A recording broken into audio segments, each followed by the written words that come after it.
Hi, it's Pat Gillis here, and I've kind of been in the middle of a bit of a project that we're working on right now. And in the process, someone asked me, "Why is it that at your business you've always spent so much time and energy and resources in teaching beginner riders?" I guess it was in 1985, really, that it really kind of dawned on me that those first formative lessons that people have with horses can really make a big difference, and they're hugely important that people get off on the right foot, at least in my opinion.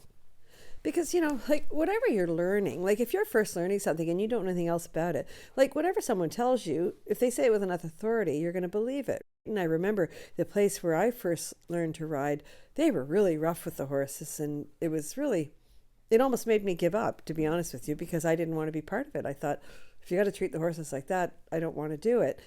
And, I was lucky I found mentors that showed me there was a better way. But had I stuck it out there, maybe at some point I could have been swayed to thinking that this is the only way to deal with 1,200-pound animals. That you have to be really rough and authoritative and things like that.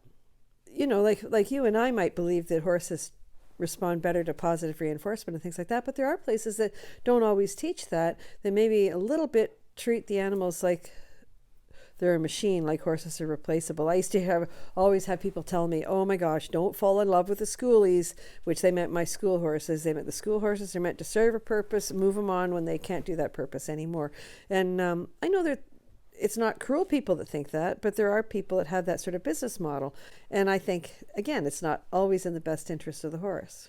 I guess my formative belief is that anybody who seeks to learn how to ride sort of comes with an automatic bias that they want to make a connection with the horse. That it's more than just being told what to do, how to control the horse, or anything like that, that they're just looking for something a little bit deeper. Anyway, that's why we put so much of our energy and resources into teaching beginners at my firm, because we've just always found that they're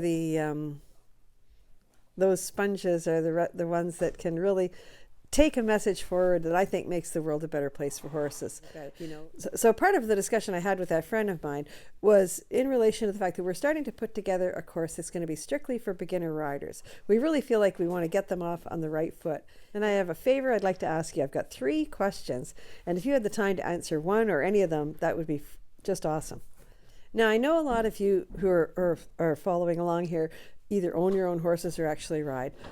But if that's you, if it's any way that you could kind of put yourself back to the beginning of the experience, like way back when you first started, and anybody of the newbies who are following along right now, that's good. I want your answers as well. What do you wish you had known when you first started that maybe would have made this great adventure a little bit easier for you? And second, this is kind of a big question, but what is it that you feel that horses do for you? Like what kind of emotional connection do you feel when you get to spend time with your horse or with another horse that belongs to somebody else? And finally, this is my third question. This is kind of an odd one, but what do you call yourself? Like if somebody asks me, what do I do for a living? I always, I say, well, I'm a business owner.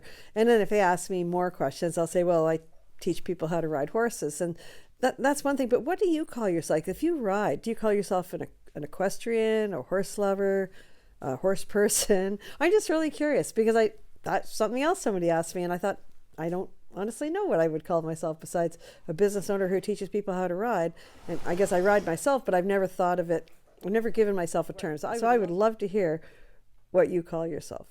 I want to reach all the people who've had this dream all their life, that they wanted to ride all their life and they've been too afraid or felt it was too late or they're too old or whatever, to something. I want to reach those people, and that's the kind of course we're trying to put together. So your answers to this question will really help me do that. So if you get a chance, I'd love to hear from you. Thanks so much.